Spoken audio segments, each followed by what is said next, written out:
Hi guys, we're back in part two for how to import and export your database from your live server to your local machine. So we managed to export and import.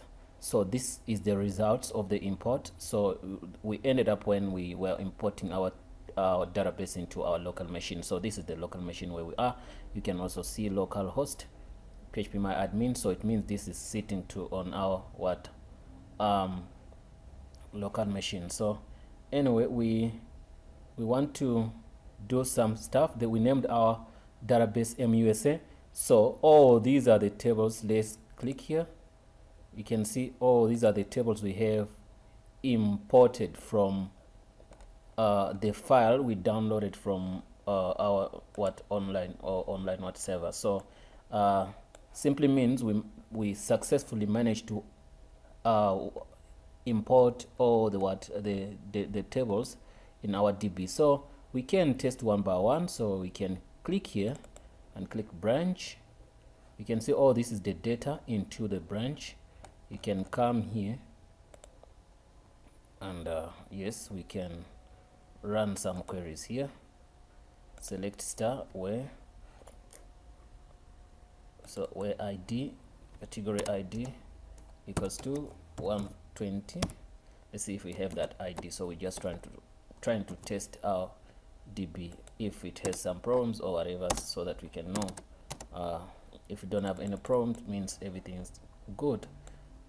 Yes, we got only one record here, so it means our exporting and importing database is 100% working. So guys, this means that you can do it vice versa. If in case you want to export this to your online server, so what you do, you just click here on the database you want to export. What you do, you just say export, then it'll ask you these questions. Don't touch on this because it's fine, because you're gonna export it as SQL. You don't want to export it as anything else. If you want XML, whatever you choose, but this is the best. What I'm saying, we're basing on trying to take our database, MySQL database to or another server. So you go, we did the first, we did the online. So but now we're gonna do the local machine.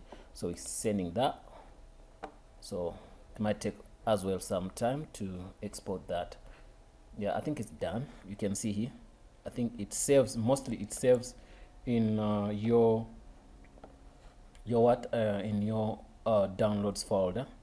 Please guys, don't forget to subscribe, hit the subscription button, and if you have any question, please tell us. So look, this is the file we just exported now. So you can click on that file and we open it with, yeah, you can see what's going on here. So these are our tables, all of them, they are here, tables, and there's also the data is here, all data is here, everything is here. So it means everything went well. So what you do, you take this file, the entire file, then you import it where you want to import it, as we did in the first video. So here we can, maybe if you want only one table, you can copy this, copy it, then you go to your platform, you click on SQL, then you press it here, then copy it here, then you run. But if we run this, is gonna give us an error because it's already, this table already exists in this database. Thanks guys for watching. We'll see you in the next video, but please don't forget to subscribe.